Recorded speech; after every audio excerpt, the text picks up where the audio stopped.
हरे कृष्णा। सभी भक्तों का स्वागत है आज के सत्र में। ओम अज्ञानतिमिरन्धस्य ज्ञानाञ्जनाशलाकाय चक्षुरुन्मिलितं येन तस्मै श्रीगुरुवे नमः। श्रीचैतन्यमनोभीष्टं स्थापितं येन भूतले स्वयं रूप कदा मह्यं ददाति स्वपदान्तिकं। वन्देऽहं श्रीगुरून् श्रीयुतपदकमलं श्रीगुरून् वैष्णवांश्च श्रीरूपं साग्रजातां सहगण रघुनाथान्वितं तं सजीवं साद्वैतं सार्वधूतं परिजनासहितं कृष्णचैतन्यदेवं श्रीराधा कृष्णपदान् सहगण ललिता श्रीविशाखान्वितंश्च नमो विष्णुपदाय कृष्णपृष्ठाय भूतले श्रीमते भक्तिवेदांत स्वामिनिति नामिने। नमस्ते सरस्वते देवे गौरवाणी प्रचारिणे निर्विशेष शून्यवादी पाश्चात्य देश तारिणे। जय श्री कृष्ण चैतन्य प्रभु नित्यानंद श्री अद्वैत गदाधर श्रीवासादि गौर भक्त वृंद। हरे कृष्णा कृष्णा कृष्णा हरे हरे, हरे राम हरे राम राम राम हरे हरे। तो आप सभी का स्वागत है आज के इस सत्र में। और हम लोग जो है वो मंत्र 6 पे है। तो कोशिश करेंगे कि आज मंत्र 6 हम लोग जो है वो कंप्लीट कर दिए। तो कह रहे हैं, यस्तु सर्वाणि भूतानि आत्मनि एव नुपश्यति सर्वभूतेषु चात्मनं ततो न विजुगुप्सते। तो अनुवाद क्या कह रहे हैं? जो प्रत्येक वस्तु को परमेश्वर के संदर्भ में देखता है, मतलब परमेश्वर के कनेक्शन में देखता है, जो समस्त जीवों को उनके अंश रूप में देखता है ना, जो समस्त जीवों को भगवान के अंश रूप में देखता है, तथा जो परमेश्वर को प्रत्येक वस्तु के भीतर देखता है। मतलब हर एक वस्तु में हम लोग किसको देखते हैं? भगवान को देखते हैं। तो ये तीन चीजें हैं। अगर ये तीन चीजें अगर कोई करता है तो फिर क्या होता है?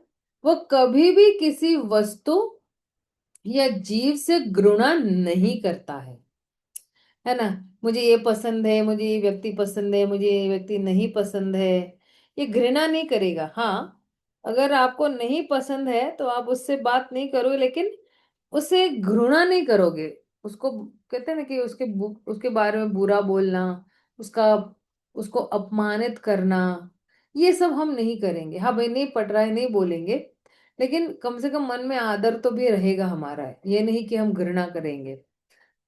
यह महाभागवत अर्थात ऐसे महापुरुष का विवरण है जो हर वस्तु को पूर्ण पुरुषोत्तम भगवान के संदर्भ में देखता है। परमेश्वर की उपस्थिति में की अनुभूति की तीन अवस्थाएं हैं।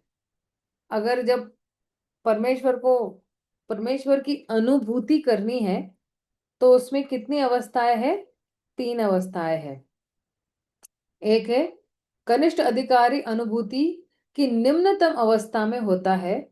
वह अपनी धार्मिक आस्था के अनुसार किसी पूजा स्थल तथा यथा मंदिर, गिरजा या मस्जिद में जाता है और वहां पर शास्त्रों के आदेश अनुसार पूजा करता है। ऐसी अवस्था के भक्त भगवान को पूजा स्थल पर ही उपस्थित मानते हैं। एक सेकेंड ना, हाँ, किधर गया? हाँ।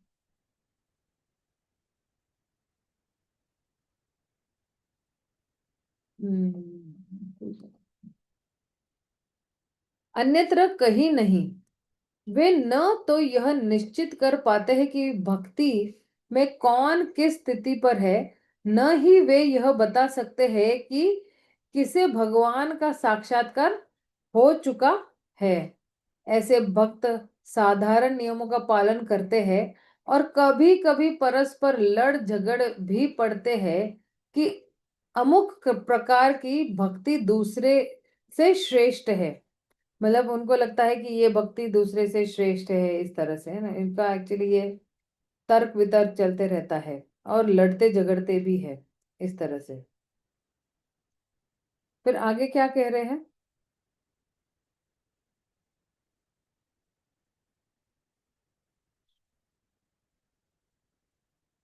हम्म।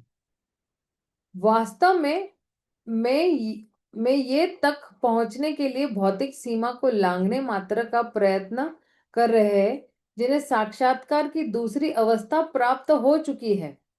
अगर कोई जो है आगे बढ़ जाता है ना, कनिष्ठ अधिकारी, तो फिर उसको क्या कहते हैं? उसको मध्यम अधिकारी भक्त कहते हैं। और उससे भी आगे अगर वो बढ़ जाता है तो फिर क्या हो जाते हैं वो?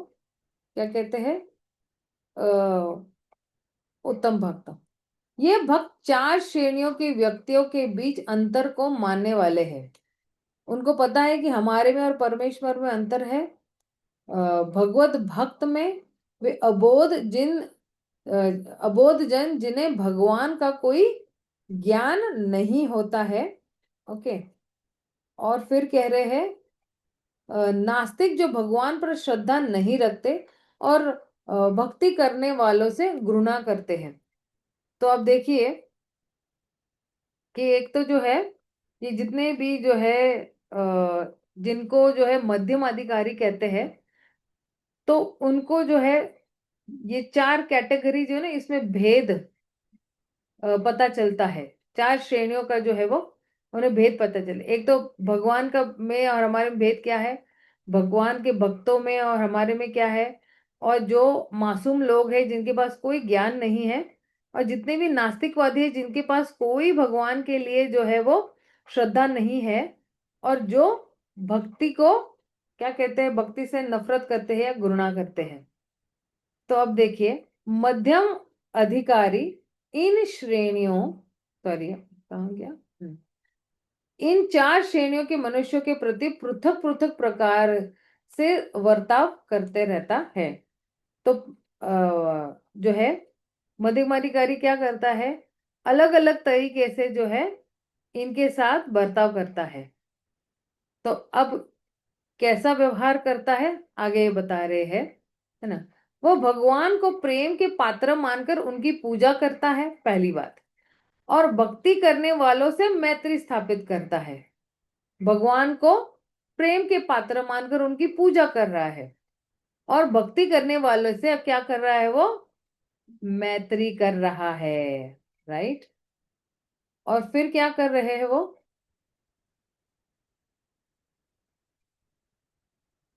हम्म वह अबोधों के हृदय में सुप्त भगवत प्रेम को जगाने का प्रयास करता है। तो क्या करता है, जितने भी अबोध जो है मासूम लोग है ना, तो उनके हृदय में जो सुप्त भगवान के लिए प्रेम है, उनका सोया हुआ प्रेम है, वो पुनः जागृत करने की कोशिश करता है। किंतु वह उन नास्तिकों के पास नहीं जाता जो भगवान के नाम से ही घृणा करते हैं। तो इसलिए जो है वो जो है ये जितने भी नास्तिक लोग हैं उनका संग नहीं करता है, या उनके पास भी नहीं जाता है। नहीं। अब आगे क्या कह रहे हैं? मध्यम अधिकारी के ऊपर उत्तम अधिकारी होता है जो प्रत्येक वस्तु को परमेश्वर से संबंधित देखता है। ऐसा भक्त नास्तिक तथा आस्तिक में भेदभाव नहीं करता है। अब देखना बहुत मुश्किल हो जाता है ये करना, क्या करना, भेद करना, है ना। तो आ, ये जो है जो आस्तिक और नास्तिक में भेद नहीं करता है। क्यों? क्योंकि ये सबको जो है क्या करता है, हर एक को ईश्वर के अंश के रूप में देखता है। वो जानता है कि एक विद्वान ब्राह्मण तथा गली के कुत्ते में कोई बड़ा अंतर नहीं होता, क्योंकि दोनों ही भगवान के अंश है। यद्यपि वे अपने विगत जन्मों के भिन्न भिन्न कर्मों के अनुसार भिन्न भिन्न देह धारण किए हैं। वह देखता है कि परमेश्वर के अंश रूप ब्राह्मण ने भगवान द्वारा प्रदत्त अपनी स्वल्प स्वतंत्रता का दुरुपयोग नहीं किया, और कुत्ता अपनी स्वतंत्रता का दुरुपयोग करके प्रकृति के नियमों द्वारा दंडित होकर कुत्ते के शरीर में बद्ध है। ब्राह्मण तथा कुत्ते के अपने अपने कार्यों का विचार किए बिना उत्तम अधिकारी दोनों का कल्याण करने का प्रयास करता है। जीवों के आंतरिक आध्यात्मिक स्फुल्लिंग से आकृष्ट रहता है। अब ये सारा जो है किसके बारे में बताया हुआ है? ये अ, उत्तम अधिकारी के बारे में बताया हुआ है। और जब ये उत्तम अधिकारी के बारे में बता रहे हैं, तो कभी कभी जो है वो उत्तम अधिकारी को क्या करना पड़ता है?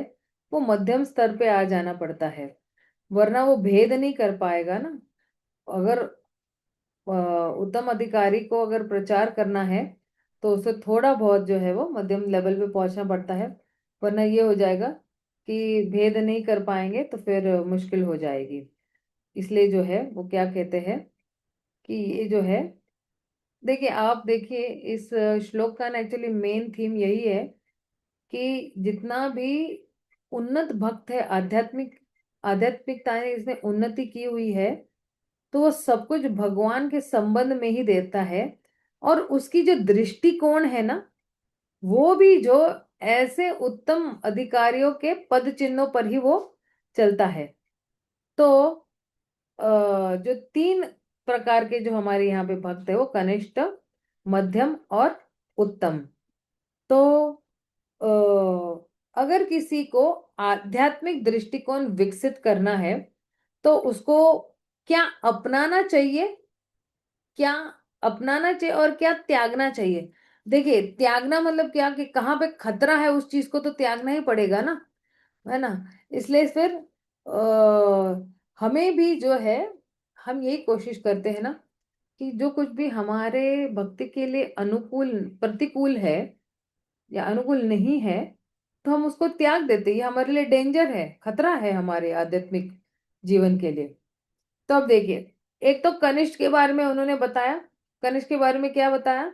कि वो भी निम्न स्तर पर है, वो मंदिर जाते रहता है, और जो है दूसरों की जो भी स्थिति है उसको वो बहुत अच्छी तरह से समझ नहीं पाता है, और थोड़ा झगड़ा भी करता है, और क्या करता है, थोड़ा भौतिक भक्त भी है। अब मध्यम में क्या बताया था कि चार कैटेगरी बताए ना यहाँ पे हम लोगों को, है ना। कि एक तो किसको देखता है वो?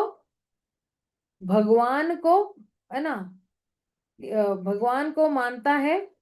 और जो है चार चार इसमें कैटेगरी बताइए जिसमें वो भेद करता है। एक तो भगवान में, मतलब किसको देखता है? वो भगवान को देखता है और कैसे उनके साथ बर्ताव करता है, प्रेम भरा व्यवहार करता है। भगवान को बहुत स्नेह से देखता है वो, बहुत प्रेम से और बड़ी चाह से भगवान को देखता है। दूसरा, वो भक्तों को भी देखता है, भगवत के भक्तों को भी देखता है, और क्या करता है? उनके साथ मैत्री बनाता है। और तीसरा क्या कहा था उन्होंने? ये जितने भी, हाँ, अबोध लोग हैं, जितने भी अबोध जन हैं, उनके साथ क्या करता है? उनका जो सुप्त भगवान के साथ जो संबंध है वो पुनः जागृत करने की कोशिश करता है। और जितने भी नास्तिकवादी है उनसे क्या करता है? वो बेचारा दूर ही रहता है उनके साथ, वो बिल्कुल उनको छेड़ता नहीं है ना। तो ये मध्यम अधिकारी का है। और उत्तम अधिकारी का अभी क्या बताया उन्होंने? कि एक तो जो है सब कुछ भगवान के ही क्या संबंध में देखते हैं, और भेदभाव नहीं करते, कौन ब्राह्मण है, कौन आस्तिक है, कौन नास्तिक है, कौन कुत्ता है, कौन बिल्ली है, वो नहीं देखता है। और फिर जो है अ, हम्म, उस दृष्टिकोण से देखता है कि किस तरह से जो है हम अपनी स्वतंत्रता या तो इस्तेमाल कर रहे हैं या तो उसका दुरुपयोग कर रहे हैं, और जितने भी भौतिक शरीर है उसका कोई प्रभाव नहीं होता है ना, इस तरह से जो है। और हर किसी में वो क्या करता है? पंडित समदर्शिन, हर किसी को बिल्कुल समभाव से देखता है ना। इस छठे मंत्र में यह स्पष्ट रूप से उल्लेखित है कि मनुष्य को चाहिए कि वह ठीक तरह से देखे। देखे देखे मतलब क्या?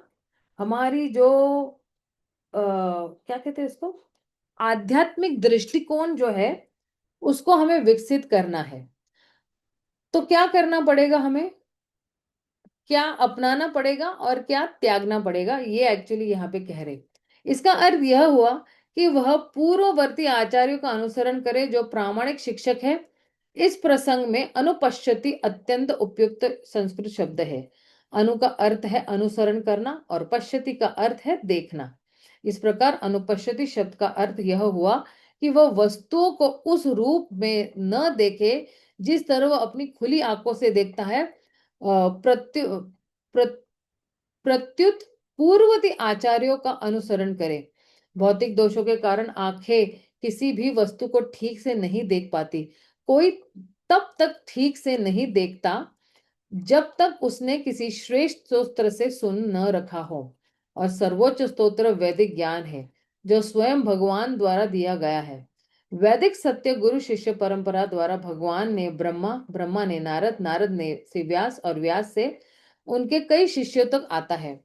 पहले वेदों के संदेश को अभिलिखित करने की आवश्यकता नहीं थी क्योंकि तब लोग अधिक बुद्धिमान तथा प्रवसरण प्रवस प्रवरसरण की वहलते थे।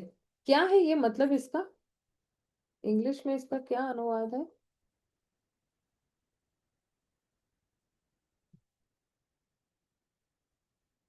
हम्म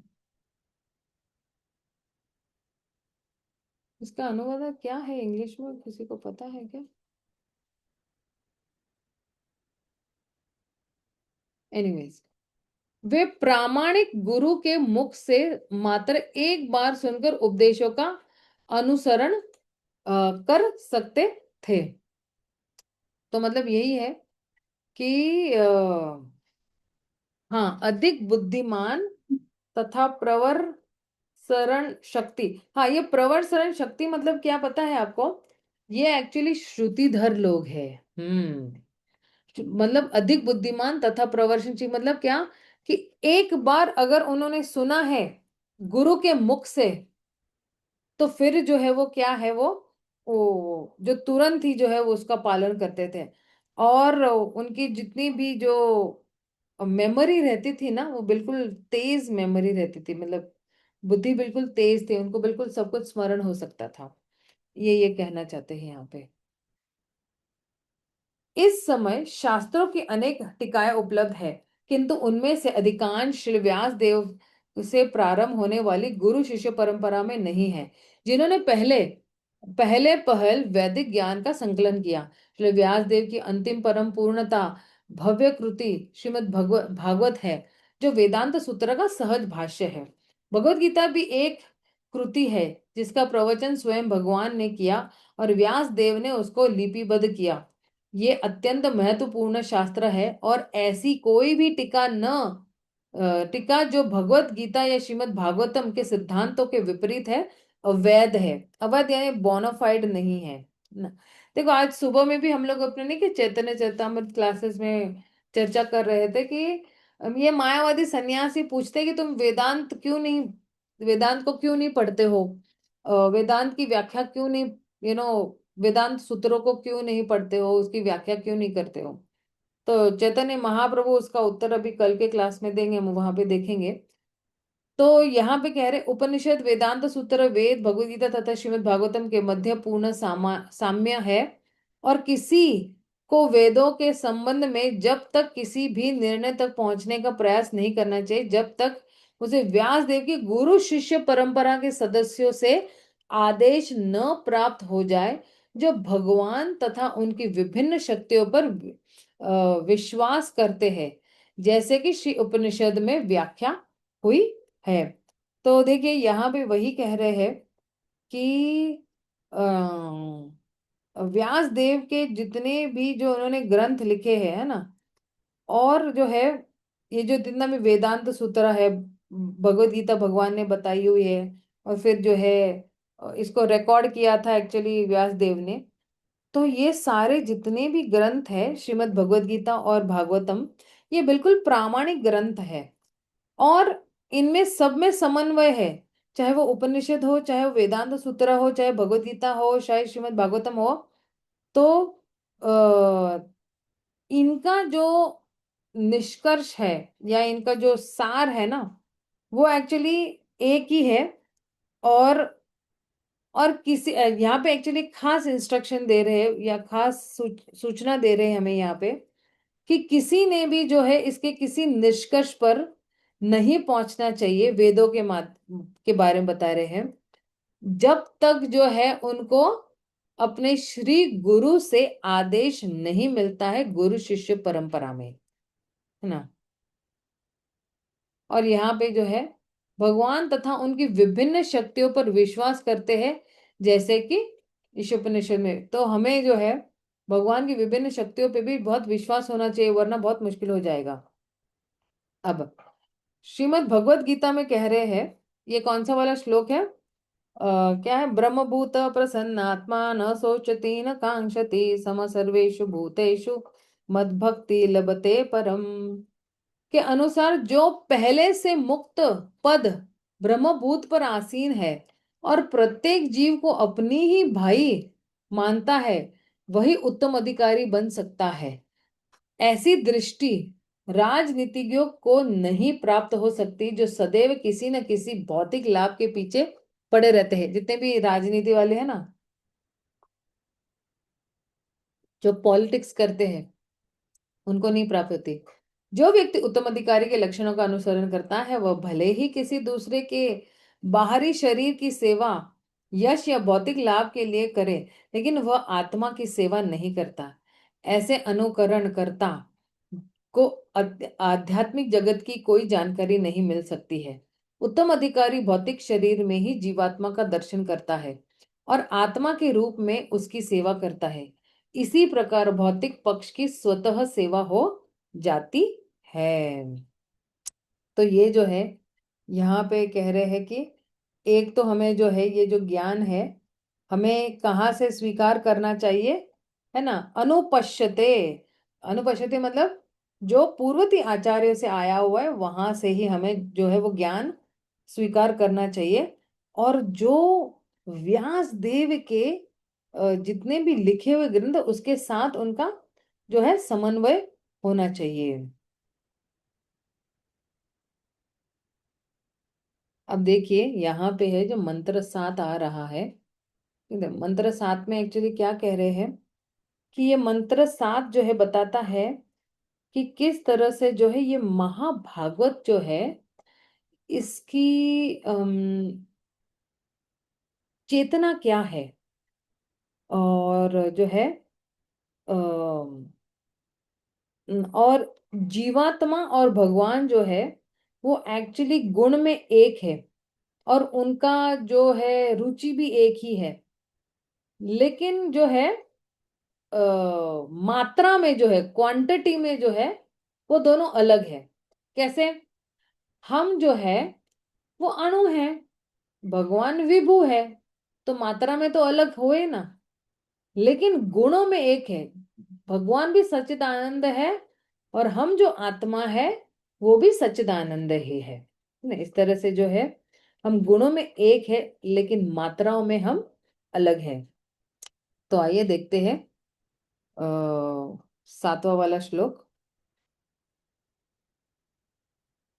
यस्मिन् सर्वाणि भूतानि आत्मैवाभूत विजाना विजानातः तत्र को मोह कः शोक एकत्वमनुपश्यतः।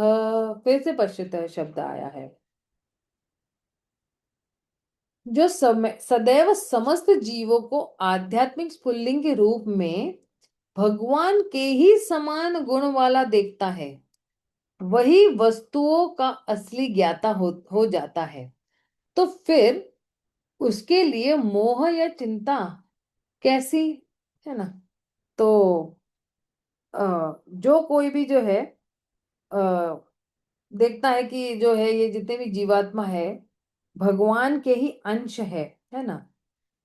आध्यात्मिक स्फुल्लिंग है, जैसे ना कि फुलझड़ी होती है, तो फुलझड़ी इसमें तिनके कैसे निकलते हैं, वैसे तो गुणों में तो हम भगवान से क्या है, एक है।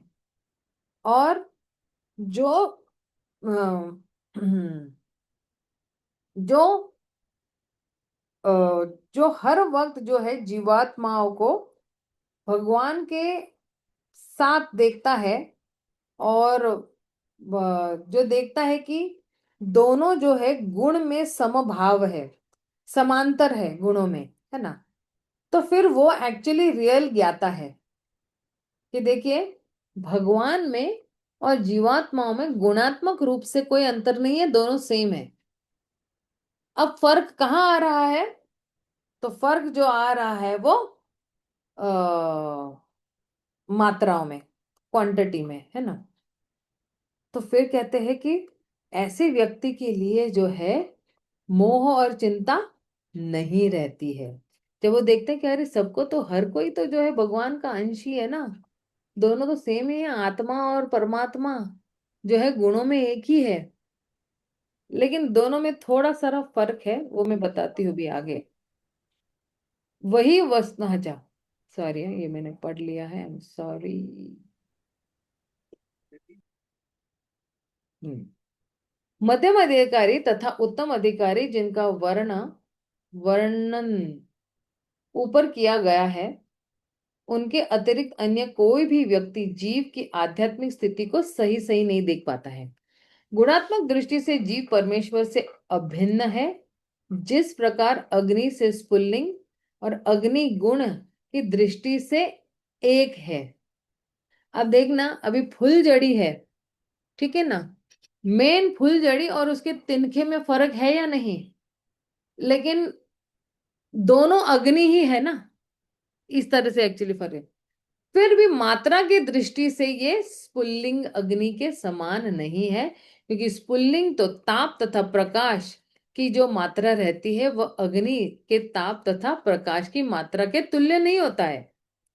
अब फुलझड़ी में अगर आप देखोगे कितनी सारी अग्नि होती है, लेकिन वही जो उसके तिनके होते हैं, है ना, स्पार्क्स जिसको कहते हैं, उसमें कितनी ताप हो सकता है। तो इसलिए इन दोनों की तुलना नहीं कर सकते। लेकिन जो फुलझड़ी से जो तिनके निकले हुए हैं, वो तो ताप दे ही रहा है ना, लेकिन कुछ ही समय के लिए ताप दे रहा है। महाभागवत को इनमें एकत्व इसलिए दिखता है क्योंकि वह प्रत्येक वस्तु को परमेश्वर की शक्ति के रूप में देखता है। तो अगर महाभागवत क्या देखता है ना, कि ये जितने भी जीवात्मा है ना, ये भगवान के ही अंश है, और इसलिए जो है ये महाभागवत, महाभागवत यानी महान भक्त, ओके, तो वो देखता है कि सब कुछ भगवान की ही शक्ति है ना। क्योंकि शक्ति तथा शक्तिमान में कोई अंतर नहीं होता, अतएव उनमें एकत्व का भाव होता है। यद्यपि विष्णु लोग विश्व सॉरी क्या है ये,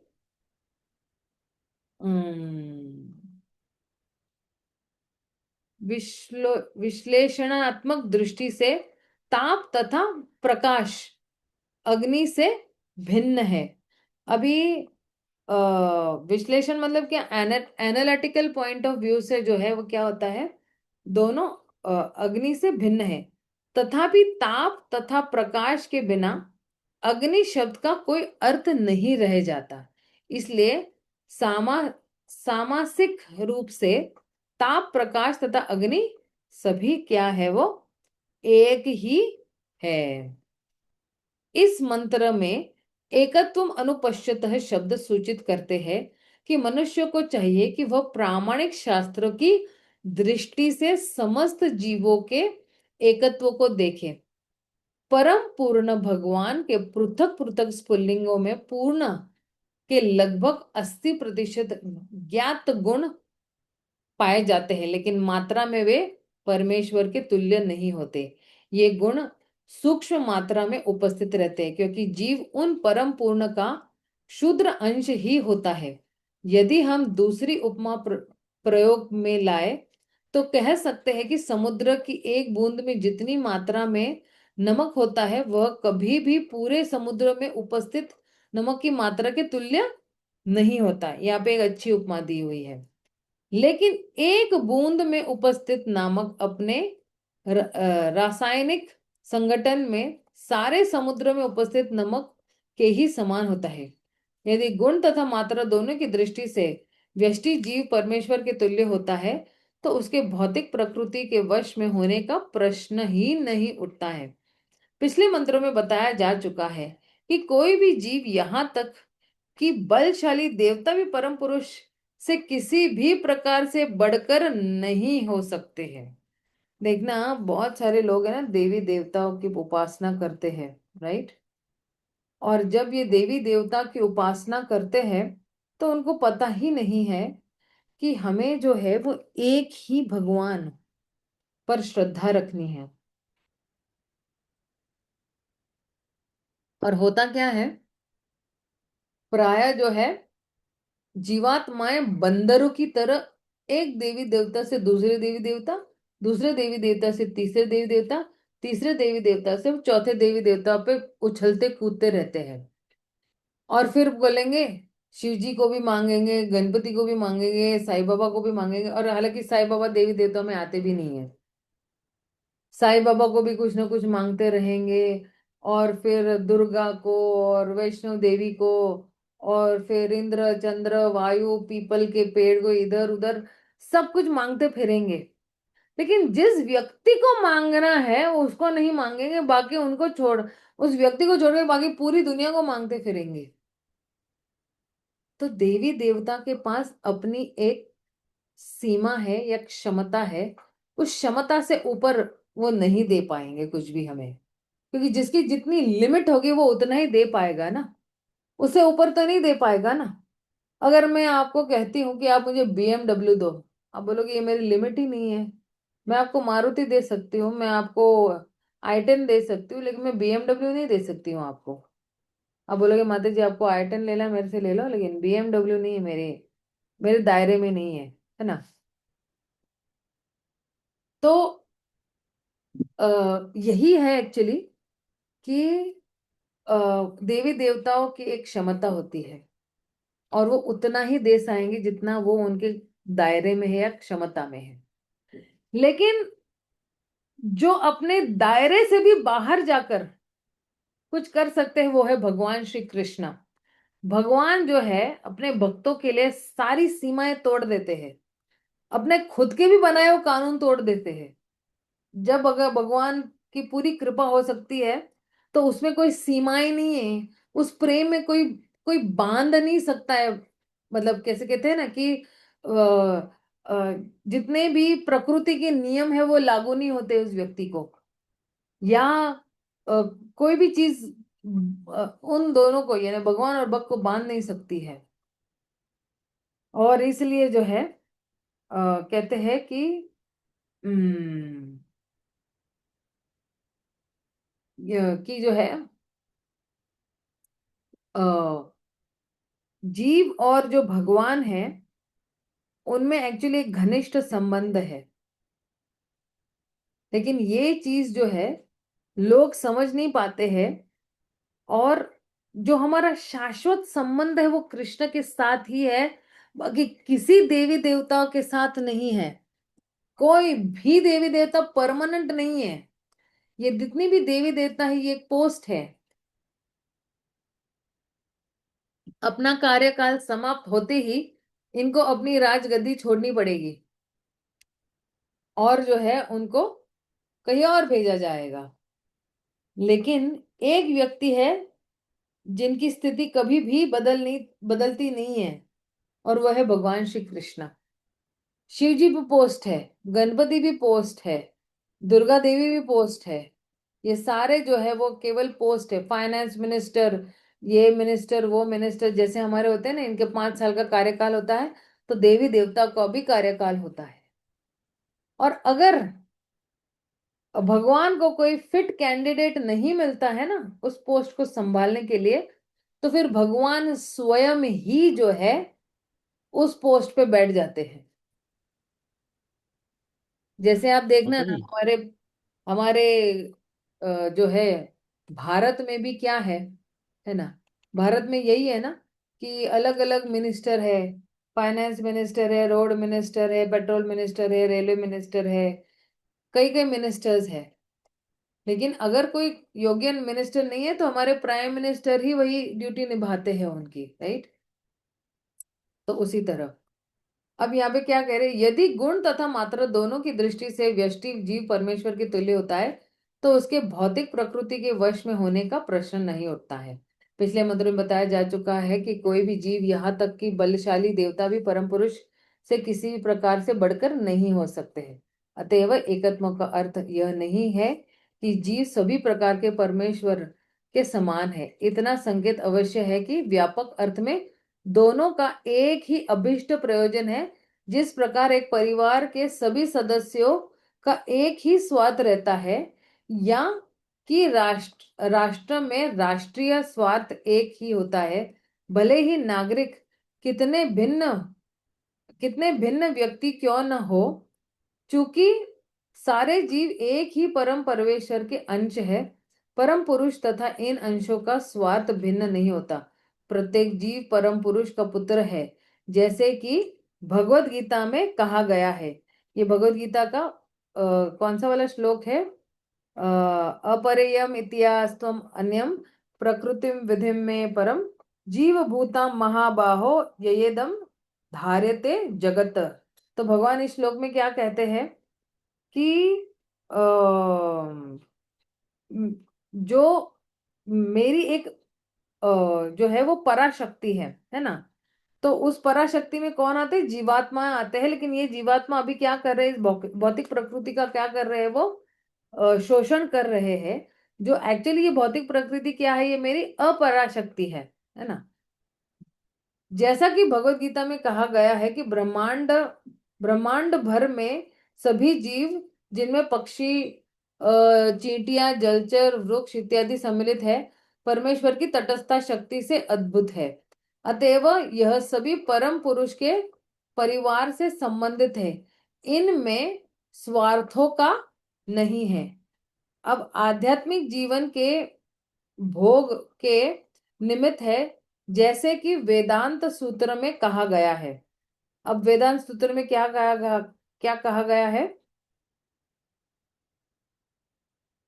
एक सेकेंड ना।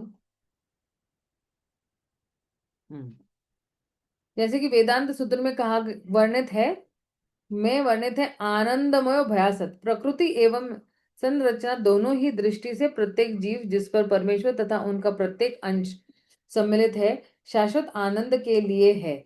जीव जो कि शरीर के बंधन से जकड़े हुए हैं, निरंतर आनंद की तलाश में रहते हैं, लेकिन वे उसकी खोज गलत स्तर पर करते हैं। इस भौतिक स्तर के अतिरिक्त एक आध्यात्मिक स्तर भी होता है, जहाँ परम भौतिक गुणों का लेश मात्र भी नहीं रहता है। अतएव यह स्तर निर्गुण कहलाता है। निर्गुण स्तर पर भोग की वस्तु को लेकर कभी कोई झगड़ा नहीं होता है।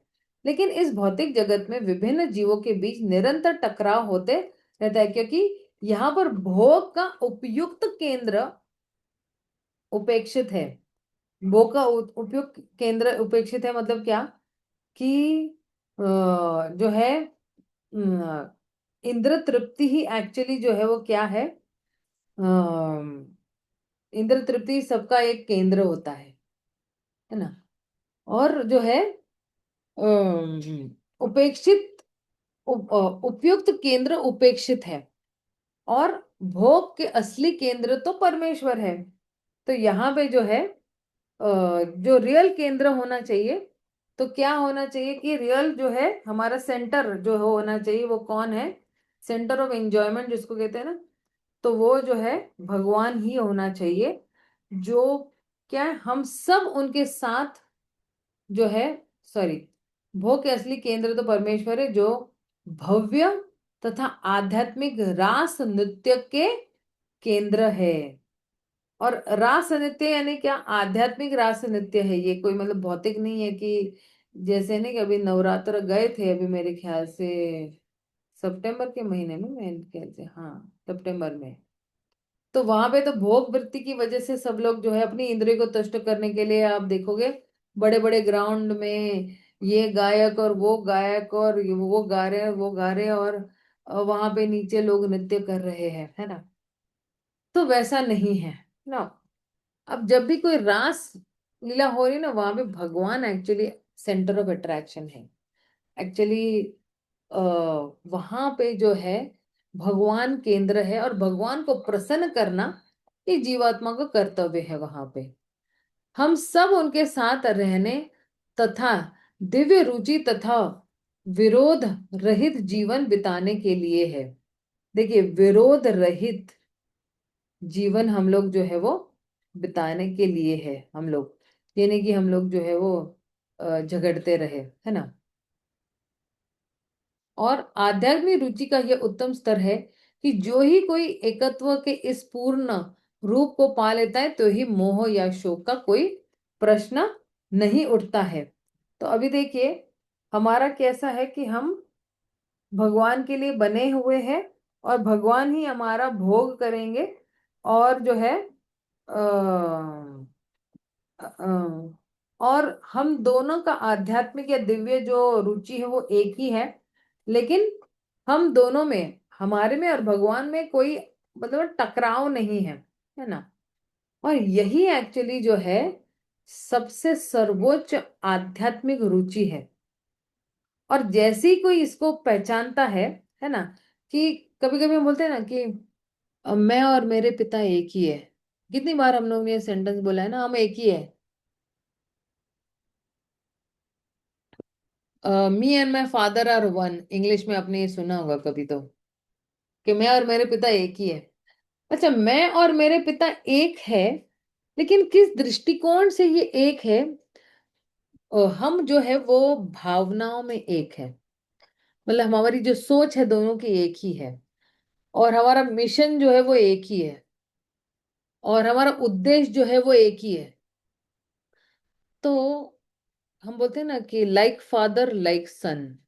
लाइक फादर मतलब जैसे पिता वैसा पुत्र, हम कितनी बार बोलते हैं। तो हमारे केस में है ना, ऐसा होगा जैसे गुरु वैसे शिष्य। मतलब दूर से शिष्य चलता है तो पता चलना चाहिए कि ये इन इन गुरुओं का शिष्य चल रहा है। वो बिल्कुल मतलब ना, वो सिग्नल मिल जाना चाहिए कि ये परम पूज्य जो भी महाराज है उनके शिष्य है। इस तरह से मतलब क्या, दोनों का मूड एंड मिशन एक ही है, दोनों की भावनाएं एक ही है, दोनों के जो है सेवा करने की वृत्ति एक ही है। दोनों जो है वो अनन्य भगवान के भक्त है। दोनों जो है वो केवल जो है श्रील प्रभुपाद को प्रसन्न करना चाहते हैं, आचार्य को प्रसन्न करना चाहते हैं, गोस्वामी को प्रसन्न करना चाहते हैं, श्रीमती राधा रानी की सखियां मंजरिया गोपियां, श्रीमती राधा रानी स्वयं उनको भी प्रसन्न करना चाहते हैं। तो इस तरह से जो है कहते हैं कि मैं और मेरे पिता जो है वो एक है। हमारे दोनों जो भावनाएं हैं हम एक ही है। अब आगे क्या कह रहे हैं यहाँ पे इस पैराग्राफ में?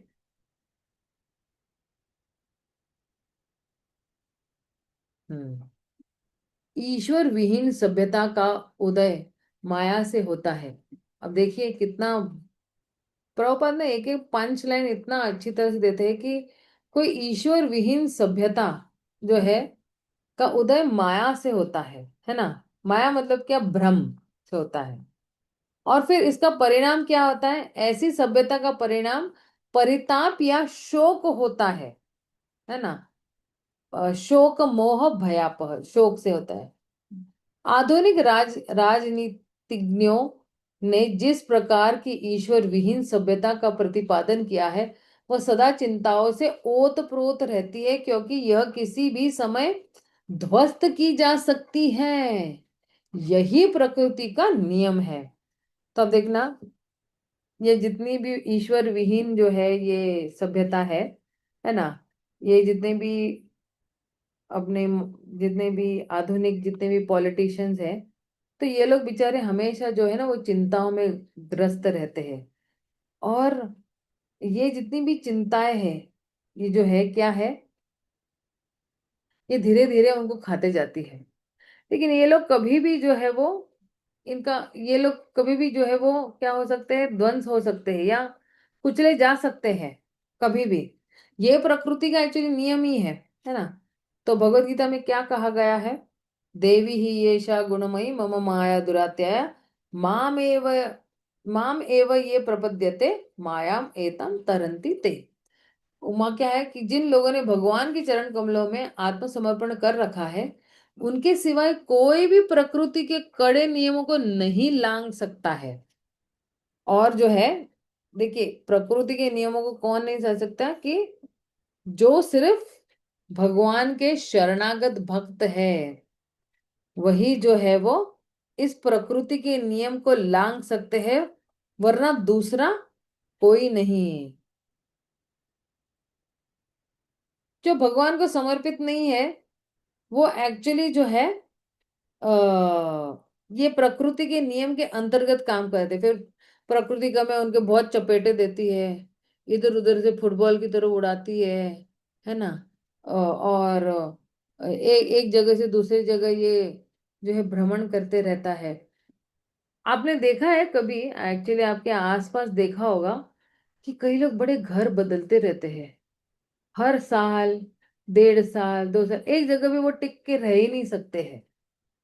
तो उसी तरह जो है आ, जितने भी जीवात्माएं हैं ना, वो ऐसे बंदरों की तरह एक योनि से दूसरी योनि उछलते कूदते रहते हैं। और उसको कहते हैं कंसिस्टेंसी। किसी भी चीज में हमारी कंसिस्टेंसी होनी चाहिए। पहले के जमाने आप देखोगे, कोई अगर गवर्नमेंट ऑफिस में सालों साल बेचारा गवर्नमेंट ऑफिस में रहेगा, रिटायर होने के बाद उसको पेंशन मिलती है ऑफ कोर्स, लेकिन जब तक वो रिटायर नहीं होते वो उसी कंपनी, मतलब उसने अपनी जिंदगी उस कंपनी से शुरू की, और वो रिटायर होगा भी उसी कंपनी से। बदली ही नहीं है। 40 साल 50 साल 60 साल जो भी उसने काम किया है, वो उसी। और आजकल देखिए कितना जमाना आगे बढ़ गया है कि कोई 6 महीने भी एक कंपनी में टिक के काम नहीं कर सकता है। उसको लगता है कि नहीं नहीं, ये बहुत ज्यादा काम है भाई, मैं नहीं कर सकता हूँ, तो छोड़ देता है वो। और ऐसे ही बंदरों की तरह एक कंपनी से दूसरी, दूसरी से कंपनी, तीसरी। तो हमारे जीवन में ना ठहराव होना बहुत जरूरी है। और अगर कोई कुछ चेंज भी करना है या बदलाव लाना है, तो पहले बहुत 10 बार सोचना चाहिए कि क्या ये मुझे बदलाव लेकर आना है या नहीं आना है, क्या ये जरूरी है या नहीं जरूरी है। बहुत बार हम लोग ऐसे भी डिसीजन ले लेते हैं जो जरूरी नहीं होते, फिर बाद में पछताते रहता है, अरे मैंने क्यों किया। मैंने भी किया है अपनी लाइफ में, ऐसा नहीं है कि मैंने बिल्कुल हम दूध के धुले हैं वहां पे। बहुत सारी गलतियां करके ही यहाँ तक हम लोग पहुंचे हुए हैं। लेकिन गलतियों से हमेशा सीखा है हमने कि किस तरह से वो गलती को फिर से दोहराना नहीं है। नई गलतियां करो, पुरानी गलती को लेकिन हमें दोहराना नहीं है।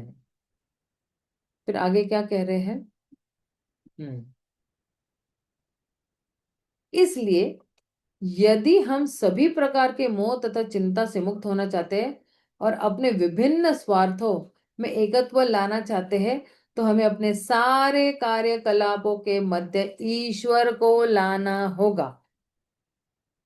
अब ये जो है ना, अगर हमने ये कर लिया, तो लाइफ एकदम जिंगालाला हो जाएगी हमारी। बिल्कुल। क्योंकि हर कार्य में हम चल रहे हैं, हम लिख रहे हैं, हम बोल रहे हैं, हम कोई कार्य कर रहे हैं, कोई सेवा कर रहे हैं, तो हर बार जो है भगवान को लाना बहुत जरूरी है। एक छोटा उदाहरण मैं देती हूँ। हम सबको, मुझे शॉपिंग का बहुत शौक है। अभी हम लेडीज है तो हमको थोड़ा बहुत ही शौक रहेगा। लेकिन अगर मैं कुछ भी शॉपिंग अपने लिए करने जाती हूँ ना, मतलब जैसे कुछ जरूरी चीज है भैया, चाहिए ही चाहिए अभी, इसके बगैर मतलब ये बहुत जरूरत की चीज है, तो मैं पहले क्या करती हूँ ना, मैं श्रीमती राधा रानी के लिए, भगवान कृष्ण के लिए कुछ ना कुछ छोटा खरीदूंगी। चाहे मैं कोई ऐसे ही फालतू से मार्केट में जाऊंगी जहां मेरी जरूरत की चीज मुझे मिल रही है लेकिन कुछ नहीं मिलेगा, तो मैं राधा रानी के लिए बिंदी लेके आऊंगी या कोई चूड़ी लेके आऊंगी, या भगवान कृष्ण के लिए उनके कमर में बांधने के लिए एक जो है दुपट्टा अच्छा सा सिल्क का ले लेके आऊंगी। और कितना, इनकी कॉस्ट ज्यादा नहीं होती है, एक या 100 150 रुपए या 200 रुपए या 250 रुपए मैक्सिमम होती है, इतने भी महंगे नहीं है। लेकिन अच्छा, मैं शॉपिंग करने के लिए जा रही हूँ, एक्चुअली जा रही तो मैं अपने लिए ही हूँ, लेकिन बीच में मैंने भगवान को लेकर आ गई। मैं बोले पहला शॉपिंग हो गई राधा रानी के लिए, चाहे वो छोटी बिंदी हो, चूड़ी हो, नथनी हो, कुछ भी हो सकता है, चंद्रिका हो, कोई भी हो, है ना। तो उसमें भगवान को लेकर आना बहुत जरूरी है ना। अगर आप अपने बच्चे के स्कूल में जा रहे हो रिपोर्ट साइन करने के लिए, आप बोलोगे हैं, इसके बीच में भगवान कहाँ से आ गए भाई? तो आप रिपोर्ट साइन करने जा रहे हो, आप हरे कृष्ण महामंत्र करते करते जा सकते हो। टीचर को भी जो है राम राम बोल सकते हो, हरे कृष्ण महामंत्र भी बोल सकते हो, अगर बहुत ज्यादा ये नहीं है तो। जैसे ही आप हरे कृष्ण महामंत्र टीचर को बोलोगे, वो भी भगवान आगे सामने से जो है वो भी जो है हरे कृष्ण महामंत्र ही कहेगी। और जैसे ही दोनों पार्टी ने हरे कृष्ण महामंत्र कर दिया, भगवान आ गए आपके बीच में, जैसे ही आप पुकारते भगवान पहुंच जाते बीच में। तो अब हो गया ये कार्यकलाप जो है, इस कार्यकलाप में भगवान आ गए बीच में। हमारे कार्यकलापों के फल का उपयोग केवल भगवान के हित में होना चाहिए। क्या जबरदस्त सेंटेंस है। भगवान के हित में होना चाहिए। आप देखना, जैसे नहीं क्या, एक पिता होते हैं ना, पिता वो क्या करते हैं ना, जो कुछ भी करेंगे ना अपने पुत्र के हित के लिए करेंगे। मैं कुछ भी करूंगा मेरे बच्चे के लिए करूंगा, मैं पैसे इकट्ठा करूंगा, अगर मर गया मेरा बच्चा जो है कम से कम पैसे को लेकर जी तो देगा। अब क्या कर रहा है, उसकी सारी चेतना अपने पुत्र में है। उसी तरह हमारी भी सारी चेतना क्या होना चाहिए, हमारे पुत्र में होनी चाहिए, श्री कृष्ण में होनी चाहिए। चाहे आपका जो भी संबंध है भगवान के साथ, प्रेमिका का या पुत्र का या सखा का या जो भी आपका संबंध है, लेकिन जितने भी हमारे डिसीजन है ये भगवान के हित में होने चाहिए, अन्य किसी प्रयोजन के लिए नहीं। अब देखना कि भगवान के हित के लिए मतलब क्या है ये स्टेटमेंट, है ना। जब हम सेवा कर, एक्चुअली भगवान के हित के लिए मतलब क्या, कि भगवान चाहते हैं कि हम उनके पास पहुंच जाए शीघ्र से शीघ्र। अब अगर हम कुछ ऐसे कार्य करेंगे जो हमें बहुत तेजी से भगवान की ओर लेके जा रहे, क्या हम नहीं करना चाहेंगे?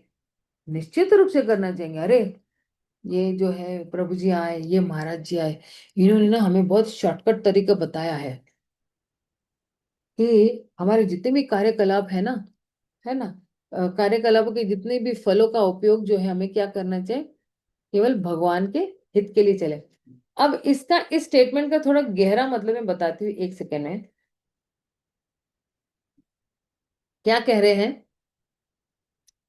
कि केवल जब हम भगवान का ही हित के बारे में सोचेंगे, है ना, आगे यही लिखा हुआ है ना कि केवल भगवान का हित ध्यान में रखकर ही हम यहाँ पर वर्णित आत्मभूत शब्द तथा भगवत गीता के कौन सा वाला श्लोक है, ब्रह्मभूत प्रसन्न आत्मा न सोचती न कांचती सम सर्वेषु भूतेषु मद भक्ति लभते परम। अभी इस श्लोक में भगवान क्या कर रहे हैं कि अगर कोई ब्रह्मभूत के स्तर पर है ना, मतलब क्या, भगवान के साथ एक हो जाना, भगवान के साथ एक होना जमन मतलब ये नहीं कि भगवान के अंदर घुस जाना और लीन हो जाना, नहीं। भगवान के साथ एक होना, ब्रह्म भूत, उस स्थिति पे आना, उस लेवल पर पहुंचना, है ना, कि हम भगवान के साथ एक है। और हम भगवान के साथ एक है मतलब क्या, हम जो है भगवान के जितने भी आदेश है वो पूरी शिद्दत से पालन करते हैं। और हमें दृढ़ विश्वास है जो कुछ भी भगवान हमें कहेंगे ना वो हमारे हित के लिए कहेंगे।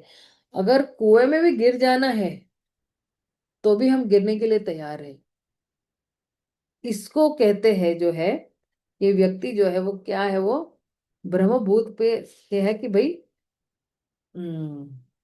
भगवान को उसने जान लिया है। और फिर क्या है, ब्रह्मभूत प्रसन्न आत्मा, आत्मा एकदम प्रसन्न हो जाती है इस स्तर पर पहुंचकर। और फिर न सोचती न कांक्षती, तो वो क्या नहीं करता है, वो शोक भी नहीं करता है और वो इच्छा भी नहीं करता है।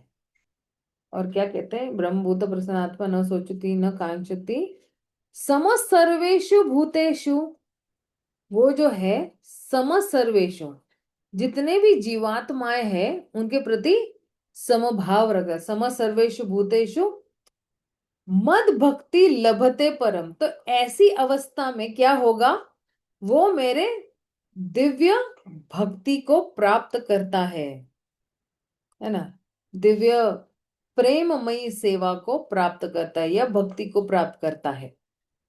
तो किस अवस्था में वो प्राप्त करता है? पहला तो जो है वो भगवान को जो है वो महसूस करता है, या वो जो है उसको साक्षात्कार हो जाता है। और फिर ब्रह्मभूत प्रसन्न आत्मा, और जब वो ऐसा महसूस करता है तो उसके साथ क्या रिएक्शन मिलता है उसको, मतलब क्या भावनाएं उमड़ आती है?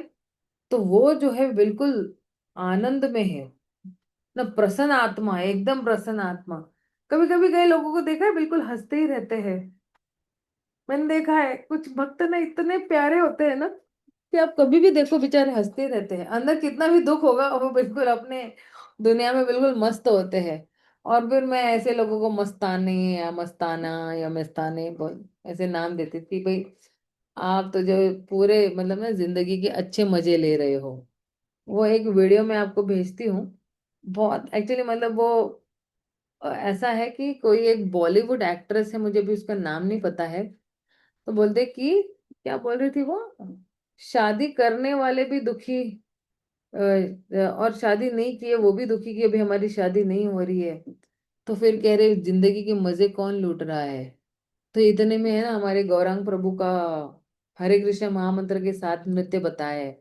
अ, हरे कृष्ण से बताया या भजश्री राधे राधे राधे कुछ ऐसे ही है। तो कह रहे जिंदगी के मजे एक्चुअली, असली जिंदगी के मजे तो हम भक्त लोग उठाते हैं भगवान के साथ जो है, भगवान की सेवा करते करते जो है। और जब ये व्यक्ति ब्रह्मन अवस्था में पहुंच जाता है ना, ब्रह्म भूत अवस्था में पहुंच जाता है ये जीवात्मा, तो वो एक्चुअली जो है प्रसन्न हो जाता है। और फिर इस पे वो क्या नहीं करता है, वो कभी शोक नहीं करता है, या कभी कोई कांक्षति कोई इच्छा नहीं करता है। और कहते हैं कि सम सर्वेषु भूतेषु, सबके प्रति जो है वो क्या करता है, दया भावना दिखाता है ना। तो अब देखिए आगे क्या है। परमात्मा अकेले ही सारे व्यष्टि सूक्ष्म जीवों का पालन करते हैं, क्योंकि परमात्मा उनके स्नेह से आनंद प्राप्त करना चाहते हैं। पिता पुत्र के माध्यम से अपना विस्तार करता है और आनंद प्राप्त करने के लिए उनका पालन करता है। यदि यदि पुत्र पिता की इच्छा के प्रति आज्ञाकारी होते हैं तो परिवार के सारे कार्य सुरुचिपूर्ण तथा सुखमय वातावरण में सुचारू रूप से चलते रहते हैं। ठीक यही स्थिति परब्रह्मा के परमेश्वर में दिव्य रूप में नियोजित करती है। कभी कभी आपने देखा है क्या, मतलब फॉर आपने काफी जगह पे देखा होगा कि पिता और पुत्र एक ही गल्ले पे जाके बैठ जाते हैं, राइट? एक ही दुकान में है। तो पुत्र अभी बड़ा हो गया है, पिता को ऐसे लगता है कि चलो अभी इसको धंधे पे लगा देना चाहिए, अगर इसका इंटरेस्ट है तो ये धंधा चलाएगा मेरा आगे। अब पुत्र भी यही सोचता है, और पीढ़ी दर पीढ़ी यही चलते रहता है। पुत्र ये सोचता कि मेरे पिता को जो मदद करने वाला कोई नहीं, वो वृद्ध हो रहे हैं, मुझे मेरी जिम्मेदारी अभी उठा लेनी चाहिए, और मुझे जो है वो गल्ले पे जाके बैठ जाना चाहिए, दुकान में जो भी कोई उसकी दुकान होगी, जो भी चीजें बेच रहा होगा। तो यही है कि अम, पुत्र पिता का इच्छा के प्रति आज्ञाकारी होता है। तो जो भी पिता की इच्छा है उस पे तुरंत अमल करना शुरू कर देते हैं पुत्र, है ना। तभी तो जो है हम सही पुत्र या पुत्री कहलाएंगे, है ना? वरना अगर हम अपने माँ बाप की इच्छा नहीं पूरी करते हैं तो फिर काहे के हम पुत्र और पुत्री।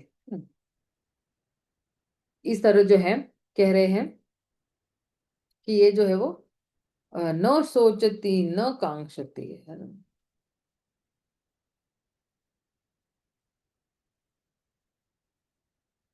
अब इसमें जो है क्या कह रहे, परब्रह्म जीवात्मा के समान एक व्यक्ति है, न तो भगवान निराकार है न ही जीव निराकार है।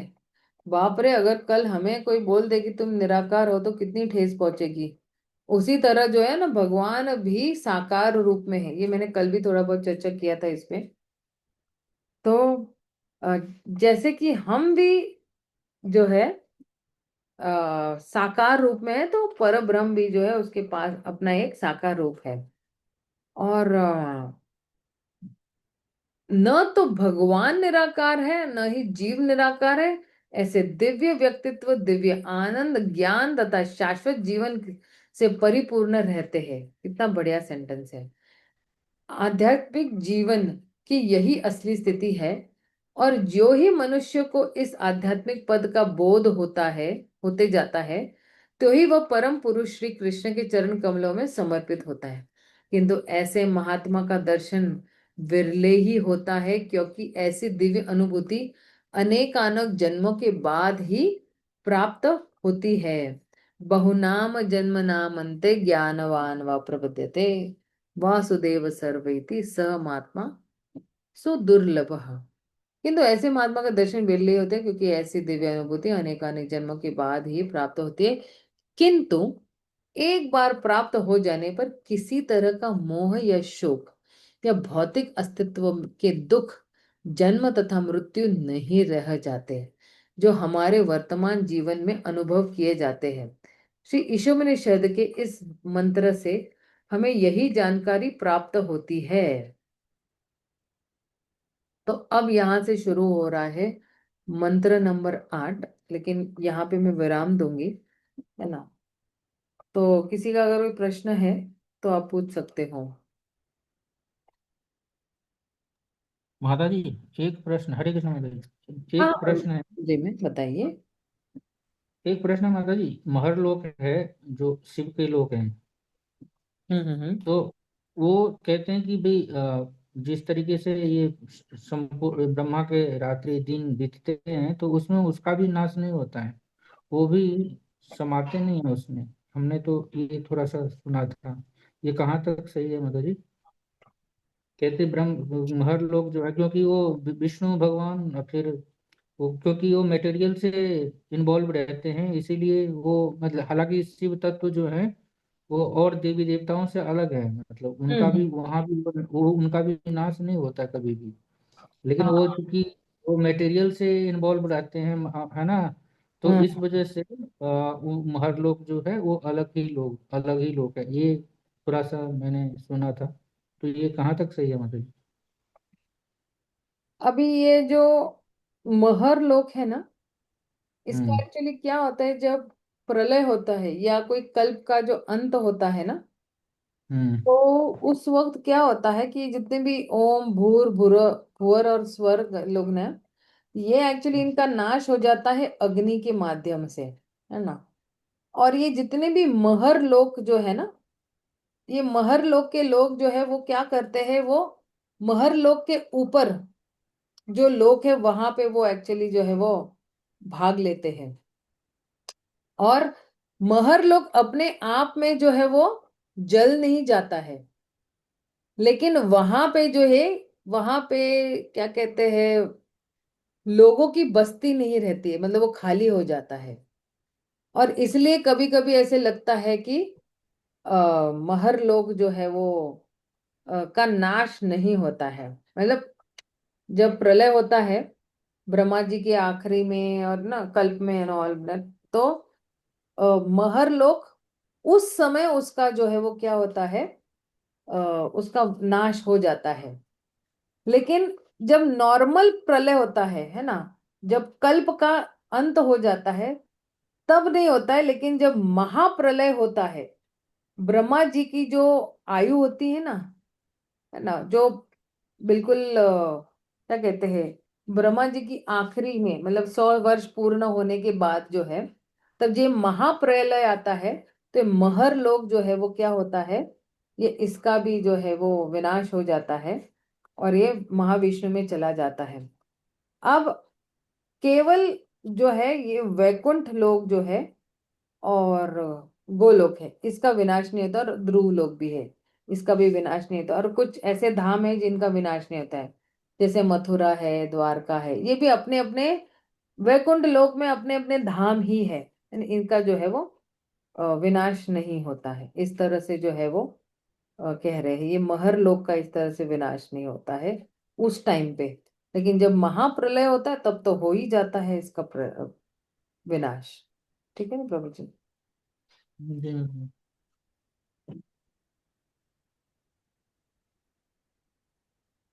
किसी को और कुछ प्रश्न पूछना है?